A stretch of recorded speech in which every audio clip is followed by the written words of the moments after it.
Back. और आज हम लोग बात करते हैं अपना जो लेटेस्ट वीडियो है उसके ऊपर। देखिए, ये जो टॉपिक है आपके मॉडर्न इंडिया का, यानी कि भारत का जो मॉडर्न इंडिया है वहाँ से हम लोग उसकी शुरुआत कर रहे हैं। क्योंकि अभी जो 746 पोस्ट आई है उनको अगर हम लोग टारगेट बेस होकर लेकर चलें तो ये समय जो है ये कई बच्चों की पढ़ाई के लिए समय है। जो बच्चों की तैयारी हो चुकी है वो बच्चे अपना रिवीजन करना शुरू कर दें, और जो बच्चे अभी तैयारियां कर रहे हैं यानी कि उनकी तैयारी पूरी नहीं हुई है तो वो बच्चे अपने नोट्स को, क्योंकि कोचिंग संस्थान आपके अभी बंद होंगे, तो वो बच्चे अपने नोट्स को अपडेट कर सकते हैं, उनमें और बेहतरीन कर सकते हैं।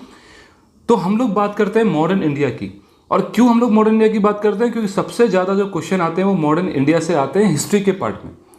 तो इसको हम लोग शुरू करेंगे भारत में यूरोपियों के आगमन से। बिल्कुल क्रम वाइज चलेगा और बाकी भी वीडियो क्रम वाइज चलेंगे जो अपने अपने समय के अनुसार चल रहे हैं।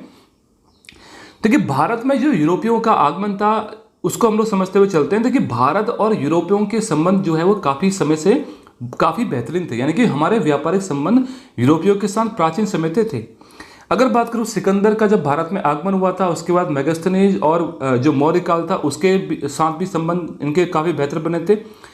और यहाँ तक कि जो यूरोपीय थे, यानी कि मैं बात कर रहा हूँ यूनानियों की, तो यूनानियों ने भारत में जो सिक्के पर जो डेट वगैरह लिखते हैं, यानी कि जो तिथि लेखन जो प्रणाली थी वो हमको सिखाई थी। या फिर भारत में जो गांधार कला है तो वो भी, उसमें भी यूरोपियों का काफ़ी जो है योगदान भारत में मिलता है। तो भारत के यूरोपियों के साथ संबंध तो काफ़ी बेहतरीन पहले से ही थे, लेकिन मौर्योत्तर काल के बाद, यानी कि जब भारत में मुस्लिम शासकों का आगमन हो चुका था, तो भी भारत के यूरोपियों के साथ संबंध और भी बेहतर हुए थे। खासकर हम लोग यूरोपियों को मसालों का व्यापार बहुत अधिक मात्रा में करते थे।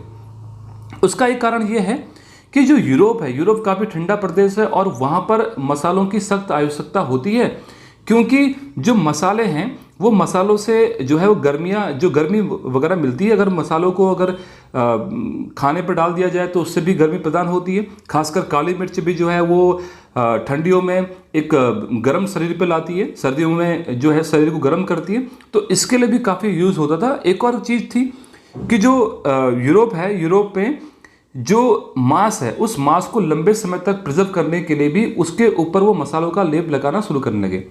तो एक तरीके से वहाँ पर जो मसाला है वो काफ़ी महंगा मिलने लगा। तो वहाँ के जो लोग थे, जो यानी कि वहाँ के जो व्यापारी थे, तो उनको लगा क्यों ना हम भारत में ही जा करके भारत से इन व्यापार को करें।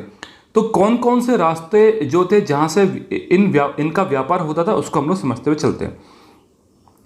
तो देखिए, भारत और से जो पश्चिमी देश थे उन वहाँ के व्यापार के लिए दो समुद्री रास्ते थे। पहला था एक फारस की खाड़ी और दूसरा था लाल सागर से होने वाला मार्ग। तो जिसमें से जो ज़्यादा प्रचलित था वो था फारस की खाड़ी से होने वाला मार्ग। क्यों? जो लाल सागर है वहाँ से हम लोग व्यापार इसलिए अधिक नहीं करते थे क्योंकि जो लाल सागर वाला क्षेत्र है वहाँ पर काफ़ी धुंध रहती थी, यानी कि काफ़ी वहाँ पर कोहरा रहता था, जिससे जो शिप्स होते हैं वहाँ पर जाना मुश्किल होता था। तो इसलिए हम लोग जो पर्सिया वाला जो रीजन है, यानी कि फारस की खाड़ी वाला रीजन है, वहाँ से हम लोग व्यापार करते थे। तो अगर हम लोग उस मैप को देखें तो ये जो लाल सागर वाला जो रास्ता है, ये लाल सागर वाला रास्ता उतना बेहतर नहीं है, काफ़ी धुंध वहाँ रहती है। जबकि जो पर्सिया वाला जो क्षेत्र है, इस पर्सिया वाले क्षेत्र से व्यापार काफ़ी सुगम था। लेकिन जो तुर्की है, उस तुर्की ने कस्तुनतुनिया वाले क्षेत्र पर अधिकार कर लिया। जो तुर्की देश है, उस तुर्की देश ने कस्तुनतुनिया वाले क्षेत्र पर अधिकार कर लिया, जिससे ये वाला जो रास्ता है वो हो गया ब्लॉक। तो अब और भी महंगा सामान जो है यूरोप में जाने लगा। तो यूरोप में जितने भी व्यापारी थे उन्होंने भारत की खोज करने का एक प्रयास करना शुरू करा, जिसमें शुरुआती सफलता जो है वो पुर्तगीज़ को मिली। लेकिन पुर्तगाली और जो पुर्तगीज़ है और जो स्पेन है, ये यूरोप का अगर हम लोग मैप देखेंगे तो यूरोप में सबसे पश्चिमी जो देश है वो ये दो ही देश हैं। तो हम लोग बात करते हैं इसको, यहाँ से हम लोग शुरू करते हैं।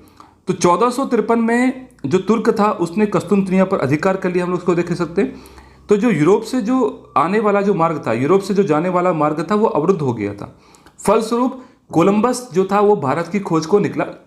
लेकिन कोलंबस जब भारत की खोज को निकल रहा था तो वो गलती से, यानी कि भारत की तरफ जाने के बजाय, यानी कि पूर्व की ओर जाने के बजाय वो पश्चिम की ओर मुड़ गया और वो गलती से अमेरिका की खोज कर बैठा। और वहाँ के जो स्थानीय लोग थे उनसे उन्होंने रास्ता पूछते हुए जब वो आगे बढ़ा तो उसने पूरा का पूरा अमेरिका की तरफ आगे बढ़ा और अमेरिका की उसने खोज कर दी। तो हम लोग बात करते हैं अब आगे की तरफ, ठीक है। तो तो वास्को डिगामा जो है, जिसको हम लोग भारत की खोज करने का श्रेय देते हैं, तो 1498 में वास्को डिगामा भारत के केरल पर पहुंचा। केरल के जो कालीकट बंदरगाह था वहां पर पहुंचा और इसने भारत की खोज की 1498 में। और वो अफ्रीका का जो दक्षिणतम बिंदु है उस वहां से होते हुए भारत की तरफ पहुंचा था। अब बात करते हैं कि भारत में जो यूरोपीय कंपनियां थी उनके आगमन का क्रम क्या था। मैं बात कर रहा हूं भारत में यूरोपीय कंपनियों के आगमन का क्रम। तो देखिए, सबसे पहले जो थी वो कंपनी पुर्तगाली थी। तो पुर्तगाली कंपनी सबसे पहले भारत में आई थी। उसके बाद हम लोग देखते हैं तो डच कंपनी भारत में आई थी, उसके बाद अंग्रेज, उसके बाद डेनिश और उसके बाद फ्रांसीसी। यानी कि भारत में जो विदेशी कंपनियों के आगमन का जो क्रम था उसमें पुर्तगाली है सबसे पहले और सेकंड नंबर पर डच है, ना कि अंग्रेज। उसके बाद अंग्रेज हैं, डेनिश हैं और फ्रांसीसी हैं। यानी कि फ्रांसीसी कंपनी भारत में सबसे बाद में आई थी और पुर्तगाली कंपनी भारत में सबसे पहले आई थी और सबसे अंतिम में भी गई थी। तो अब हम लोग देखते हैं, अब बात करते हैं कि भारत में जो व्यापार था उसके लिए जो कंपनियां स्थापित हुई थी, क्योंकि इन देशों ने अपनी अपनी कंपनियां स्थापित करी जो भारत के व्यापार को लेकर के ही बनी थी। तो वो कंपनियों के बनने का जो क्रम है वो थोड़ा सा अलग है। यानी कि भारत में जो यूरोपियों का आगमन था उसका क्रम अलग है, लेकिन जो कंपनियां बननी थी उसका अगर हम लोग क्रम देखें तो पुर्तगाली कंपनी 1503 में बनी थी, अंग्रेजों की जो ईस्ट इंडिया कंपनी थी वो 1600 में बनी थी और डच ईस्ट इंडिया कंपनी 1602 में बनी थी। यानी कि इंग्लैंड की ईस्ट इंडिया कंपनी पहले बनी, जबकि ये आई थी डचों से बाद में, जबकि डच ईस्ट इंडिया कंपनी बनी बाद में और भारत में आई है उससे पहले। डेनिश ईस्ट इंडिया कंपनी की अगर बात करें तो 1616 में और फ्रांसीसी ईस्ट इंडिया कंपनी जो भारत में सबसे बाद में आई 1664 में ये गठित हुई थी। तो अब हम लोग बात करते हैं इसके आगे का क्रम। देखिए, जो ये कंपनी आई है, इन कंपनियों की अगर हम लोग बात करें तो इसमें कुछ खासियत है। जैसे हम लोग देखें तो जो फ्रांसीसी कंपनी है वो फ्रांसीसी कंपनी पूर्णतः सरकारी कंपनी थी। तो जिस कारण से पुर्तगाली जो फ्रांसीसी कंपनी थी वो एक सरकारी कंपनी थी, जिस कारण से फ्रांसीसी कंपनी को सारे के सारे जो आदेश थे वो फ्रांसीसी सरकार से लेने पड़ते थे और उसमें काफ़ी विलंब होता था। अदरवाइज अगर बात मैं करूं तो पुर्तगीज कंपनी और ईस्ट इंडिया कंपनी भारत में बहुत बड़ी शक्तियों के रूप में उभर रही थी और जो फ्रांसीसी ईस्ट इंडिया कंपनी है यानी कि फ्रेंच ईस्ट इंडिया कंपनी जो है वो अंग्रेजों को लगातार एक चुनौती पेश कर रही थी भारत की इंटरनल पॉलिटिक्स में। यानी कि जो भारत की आंतरिक जो राजनीति है, खासकर दक्षिण भारत की अगर बात मैं करूं, हैदर अली और टीपू सुल्तान के साथ काफ़ी बेहतरीन संबंध इन्होंने बनाए थे यानी कि फ्रांसीसियों ने। लेकिन हारने का उनका एक कारण ये भी रहा क्योंकि वो कंपनी थी सरकारी कंपनी और सारे के सारे आदेश उनको लेने पड़ते थे सरकार से और उसमें काफ़ी समय लगता था। जबकि ईस्ट इंडिया कंपनी और बाकी जो कंपनियां थी वो थी निजी कंपनियां जिसमें काफ़ी शेयर होल्डर होते थे। तो जो डच ईस्ट इंडिया कंपनी थी उसने अपने शेयर होल्डर को यानी कि जो उसके साझेदार थे उनको सबसे अधिक लाभ पहुंचाया। और वो लाभ क्यों पहुंचाया? क्योंकि जो डच ईस्ट इंडिया कंपनी थी उन्होंने बाकी कंपनियों की तरह मसालों के व्यापार से हट करके जो सूती वस्त्र था उन सूती वस्त्रों को भी व्यापार की वस्तु बना दिया। और उस समय यूरोप में भारत के जो वस्त्र थे उनका भी काफ़ी जो है मांग थी। यूरोप में यूरोपीय वस्त्रों की मांग कम थी, जबकि भारत में जो हाथ से बने कपड़े थे काफ़ी उच्च क्वालिटी के, उच्च गुणवत्ता वाले होते थे और उनकी मांग वहाँ पर अधिक हुआ करती थी। तो जिसके बाद बाकी अन्य कंपनियों ने भी, जैसे हम लोग देखें ईस्ट इंडिया कंपनी ने भी बहुत लंबे समय तक भारत से सूती वस्त्र का व्यापार किया, जो डचों को इसका श्रेय हम लोग देते हैं। अब बात करते हैं भारत में जो कंपनियां स्थापित हुई, भारत में जो फैक्ट्रियां स्थापित हुई, कौन कौन से कंपनियों ने कहां कहां पर अपनी फैक्ट्रियां स्थापित करी, किसने पहले स्थापित करी, इस प्रकार के क्वेश्चन यहां पर बन जाते हैं। तो क्योंकि पुर्तगाली कंपनी सबसे पहले भारत में आई थी तो पुर्तगाली कंपनी ने अपनी 2 फैक्ट्रियां स्थापित करी। एक थी कोच्चि 1503 में और दूसरी थी आपकी कन्नूर।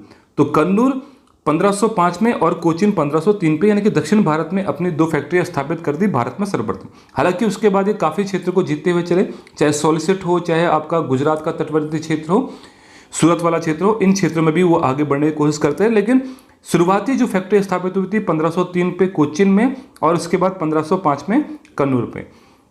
डचों की अगर बात करूँ तो डच जो मूल रूप से हॉलैंड के निवासी थे, तो डच ईस्ट इंडिया कंपनी ने 2 फैक्ट्रियां स्थापित करी। एक थी मसूलीपट्टनम में अपनी पहली और दूसरी थी पोत्तोपल्ली, यानी कि मसूलीपट्टनम और पोत्तोपल्ली वाला जो क्षेत्र है वहां पर अपनी फैक्ट्रियां स्थापित करी। हालांकि ये अपना बोरिया बिस्तर अंग्रेजों को समेट करके भारत से लौट गए थे इंडोनेशिया की तरफ को। तो अब बात करते हैं अंग्रेजों की। तो देखिए, अंग्रेजों और फ्रांसीसियों की दोनों की बहुत इंपॉर्टेंट चीज़ है कि दोनों की पहली फैक्ट्री जो है वो सूरत में स्थापित हुई थी। ये क्वेश्चन बहुत बार एग्जाम में पूछा। देखिए, अंग्रेजों ने और फ्रांसीसियों के बारे में क्वेश्चन बहुत इंपॉर्टेंट पूछा जाता है कि इनकी पहली फैक्ट्री कहाँ पर स्थापित हुई। तो देखिए अंग्रेजों की और फ्रांसीसियों की दोनों की पहली फैक्ट्री सूरत में स्थापित हुई थी, यानी कि सूरत में इन्होंने अपनी पहली फैक्ट्री स्थापित की थी, जबकि अंग्रेजों की दूसरी जो फैक्ट्री थी मसूलीपट्टनम में और फ्रांसीसी की दूसरी जो फैक्ट्री थी वो भी मसूलीपट्टनम में स्थापित हुई थी। तो इनके बीच में जो लड़ाइयाँ थी भारत में, वो भी इसका एक मुख्य कारण रहा था। हम लोग देखते हैं भारत में जो यूरोपीय कंपनियाँ आई थी उनमें सबसे पहली कंपनी यानी कि पुर्तगीज जो डच ईस्ट इंडिया कंपनी थी उसकी हम लोग बात करते हैं। देखिए पुर्तगाल जो यूरोप में मैंने आपको बताया कि सबसे पश्चिम वाला क्षेत्र है, तो पुर्तगाल के लोगों ने भारत की तरफ आने का प्रयास किया। हालांकि हम लोग बात करें कोलंबस की, तो कोलंबस मूल रूप से स्पेन के थे, लेकिन उनका अधिकतर जो कार्य क्षेत्र था वो पुर्तगाल में ही था। तो 1488 में भारत आने के लिए जो केप ऑफ गुड होप होता है, केप ऑफ गुड होप जो है वो दक्षिण अफ्रीका का जो सबसे दक्षिणतम बिंदु होता है, यानी कि दक्षिण अफ्रीका का सबसे दक्षिणतम बिंदु जो है वो वाला क्षेत्र है जहाँ से भारत में आने का इन्होंने प्रयास किया। लेकिन समुद्री मार्ग की खोज के लिए बार्थोलोम्पो डियाज द्वारा केप ऑफ गुड होप की खोज की गई। तो केप ऑफ गुड होप यानी कि अफ्रीका के दक्षिणतम बिंदु तक ये आए और वहीं से ये लौट गए, तो भारत की मुख्य धरती पर ये नहीं आए। इसी क्रम पर अगर हम लोग बात करें 1492 में कोलंबस ने जो है वो अमेरिका की खोज की थी, जैसे हम लोगों ने बताया। 1498 में वास्को डी गामा ने भारत की खोज की, और भारत की खोज करते समय अगर हम लोग बात करें तो जो वास्को डी गामा थे जब वो भारत की तरफ आ रहे थे तो केप ऑफ गुड होप से होते हुए जब भारत के वो तट पर पहुंचे तो उनके साथ एक गुजराती व्यापारी अब्दुल हनीफ भी साथ में था, और वो केरल में पहुंचे, केरल के कालीकट बंदरगाह में पहुंचे जो स्पाइस सिटीज के नाम से हम लोग जानते हैं। और वहाँ पर जो स्थानीय राजा था राजा जमोरिन, तो राजा जमोरिन ने इनका स्वागत किया, और राजा जमोरिन के स्वागत करने के कारण काफ़ी लोग उनसे खफा भी हो चुके थे, और पुर्तगालियों से भी जो अरब व्यापारी थे, जो उस क्षेत्र में जो अरब व्यापारी पहले से व्यापार करते थे, वो राजा जमोरिन से और पुर्तगालियों से काफ़ी खफा थे।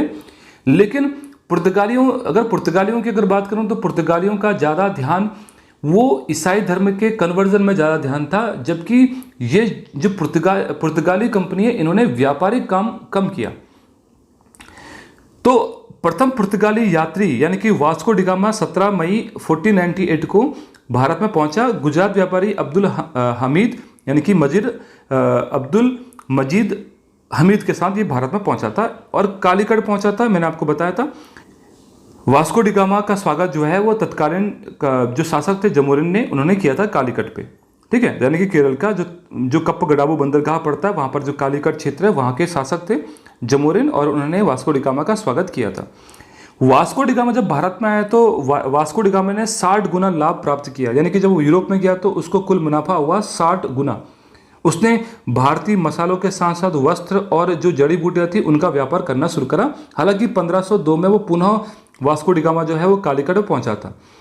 इसके बाद जो पुर्तगाली कंपनी थी 1502 के आसपास की अगर बात करूं तो इन्होंने भारत में अपनी फैक्ट्रियां स्थापित करना शुरू कर दिया और अपने गवर्नर को भारत में भेजना शुरू करा। तो देखिए ये 1502 है, यहाँ पर 1502 हम लोग कर लेंगे इसको। 1502 में भारत आने वाले पुर्तगाली यानी कि पुर्तगाली जो कंपनी थी उसका नाम रखा गया था Estado the India. Estado the India का मतलब होता है कि जो समुद्र का एक तरीके से हम कह सकते हैं कि समुद्र का स्वामी होता है, यानी कि इन्होंने अपना जो मुख्य क्षेत्र बनाया वो समुद्र के आसपास का बनाया। जहाजी बेड़े इन्होंने समुद्र के जो तटीय क्षेत्र थे वहाँ पर स्थापित करवा दिए और इन समुद्रों पर अधिकार हो गया पुर्तगालियों का, और इनके इस अधिकार क्षेत्र को बुला गया एस्तादो द इंडिया, यानी कि भारत में एक तरीके से हम लोग कह सकते हैं कि समुद्र का स्वामी के नाम से हम लोग उसको जानते हैं। तो इनकी प्रथम जो फैक्ट्री स्थापित हुई थी वो कोचीन में 1503 में स्थापित हुई थी, और इसी क्रम में पुर्तगालियों कंपनी के कई सारे गवर्नर भारत में आए थे, जिसमें हम लोग प्रथम गवर्नर की अगर बात करें तो वो थे फ्रांसिसो डी अल्मीडा।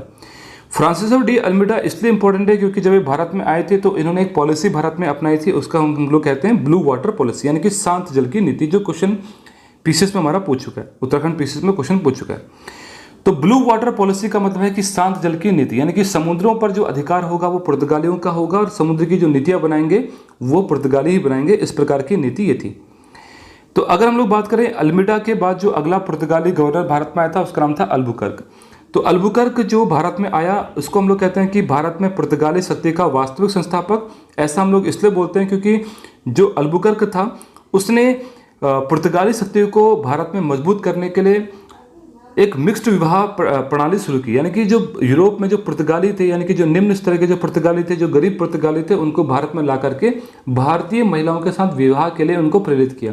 ताकि भारतीयों के साथ और पुर्तगालियों के बीच में जो है वो वैवाहिक संबंध स्थापित हो जाए और उसके बाद ये पुर्तगालियों का विरोध यहाँ से बंद हो जाए। तो एक बहुत महत्वपूर्ण चीज़ थी। तो भारत में इन्होंने मिश्र विवाह को प्रोत्साहन किया और इस क्षेत्र में जो सती प्रथा थी उसको देखकर भी इनका मन काफ़ी विचलित हुआ और इन्होंने सती प्रथा पर बैन लगाने का एक प्रयास किया था, हालांकि बहुत लंबे समय तक नहीं चल पाया था। अगला बहुत महत्वपूर्ण चीज़ है जो इनके द्वारा की गई है वो है 1510 में अल्बुकर्क ने जो बीजापुर के शासक से गोवा को छीन लिया और गोवा को छीनने के बाद इन्होंने 1530 में जो है वो गोवा पर ही अपना मुख्य केंद्र स्थापित करवा दिया था। और जो ये गोवा वाला क्षेत्र है या फिर दमनदीप वाला क्षेत्र है पुर्तगालियों से हम लोग ने भारत की आज़ादी के बाद ही छीना था। अगले गवर्नर का नाम है नीनो दी कुन्हा। तो नीनो दी कुन्हा ये जो है भारत में आए थे और इन्होंने क्या किया, बंगाल में हुगली पर अपना जो है एक किला स्थापित करवा दिया। मद्रास में सेंट थॉमस नाम का एक किला स्थापित इन्होंने करवा दिया। इसके बाद एक गवर्नर आए थे, उनका नाम था पुर्तगाली गवर्नर डिसूजा।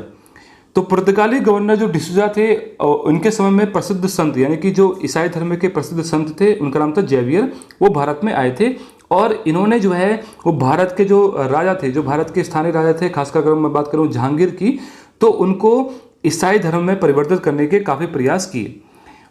इसके लिए लोग क्या करते थे, इसके लिए उन्होंने भारत में प्रिंटिंग प्रेस स्थापित करवाई और उन प्रिंटिंग प्रेस के माध्यम से इन्होंने जो बाइबल था उसका जो भारत की स्थानीय भाषा थी उसमें अनुवाद करना शुरू किया। हालांकि कुछ इतिहासकार ऐसा मानते हैं कि जो जहांगीर था वो अपने अंतिम समय में जहांगीर ने ईसाई धर्म कबूल भी कर लिया था। तो पुर्तगालियों ने भारत में कई सारे क्षेत्र को स्थापित करवा लिया था। इसमें हम बात करें बम्बई था, दमनदीप था और सॉलिसिट और हुगली पर अपना अधिकार कर लिया था, लेकिन ये क्षेत्र इनके पास बहुत लंबे समय तक नहीं बन पाए। तो एक एक करके अंग्रेजों ने इनके एक एक क्षेत्र को अधिकार करना शुरू कर दिया। सॉलिसिट वाला क्षेत्र को अंग्रेजों ने अधिकार कर लिया और बाकी जो क्षेत्र थे वो अंग्रेजों ने वैवाहिक संबंध के माध्यम से अपने कब्जे में किए। जिससे अगर हम लोग बात करें तो जो पुर्तगाली राजकुमारी थी उसका नाम था कैथरीन ब्रिगेंजा। तो पुर्तगाली राजकुमारी कैथरीन ब्रिगेंजा का विवाह हुआ था इंग्लैंड के राजकुमार चार्ल्स द्वितीय से। तो चार्ल्स द्वितीय से इसे 1616 में इनका विवाह हुआ था और बम्बई पुर्तगालियों ने अंग्रेजों को दे दिया था दहेज में। इसके अलावा पुर्तगालियों ने भारत में कार्ड सिस्टम की शुरुआत की थी। ये कार्ड सिस्टम क्या है? ये कार्ड सिस्टम है एक तरीके से आप कह सकते हैं कि जो परमिट होता है, व्यापार का परमिट, वो है कार्ड सिस्टम। इसके अलावा आर्मेडा की शुरुआत की थी। आर्मेडा का मतलब होता है नौसैनिक शक्ति, यानी कि जो नौसेना है उसको हम लोग कहते हैं आर्मेडा, यानी कि नौसेना में यानी कि जो जहाजी बेड़े हैं उनको तैयार करने का भी श्रेय जाता है पुर्तगालियों को। इसके अलावा पुर्तगालियों ने 1550 में प्रिंटिंग प्रेस भारत में खुलवाई थी। इसके अलावा भारत में कई सारे जो उत्पाद हैं जिसमें आलू, तंबाकू, मक्का, मूंगफली, संतरा, अनानास आदि, ये भी भारत में जो है वो लाया था, वो पुर्तगालियों के द्वारा लाया गया था। तंबाकू खेती बहुत इंपॉर्टेंट है, क्वेश्चन ये बन जाता है। तंबाकू खेती 1505 में पुर्तगालियों के द्वारा स्थापित करवाई गई थी भारत में और प्रिंटिंग प्रेस 1550 में भारत में इन्होंने शुरू की थी। अगर हम लोग अगला बात करें तो देखिए पुर्तगाली जो कंपनी थी वो भारत में सर्वप्रथम आई थी और सबसे देर में भारत से गई थी। एक और चीज़ यहाँ पर हमको देखने को मिलेगी और एक इंपॉर्टेंट क्वेश्चन यहाँ पर बन जाता है, वो है 1611 में, 1611-12 में आप कह सकते हैं कि अगर करेक्ट डेट हम लोग देखें तो 1612 में, 1612 का जो क्षेत्र है यानी कि जो टाइम है उसमें स्वाली का युद्ध लड़ा गया था। स्वाली का युद्ध जो है वो पुर्तगीज और अंग्रेजों के बीच में लड़ा था और अंग्रेजों ने जो गुजरात वाला जो क्षेत्र है यानी कि सूरत वाला क्षेत्र है वो पुर्तगालियों से अपने अधिकार में ले लिया था।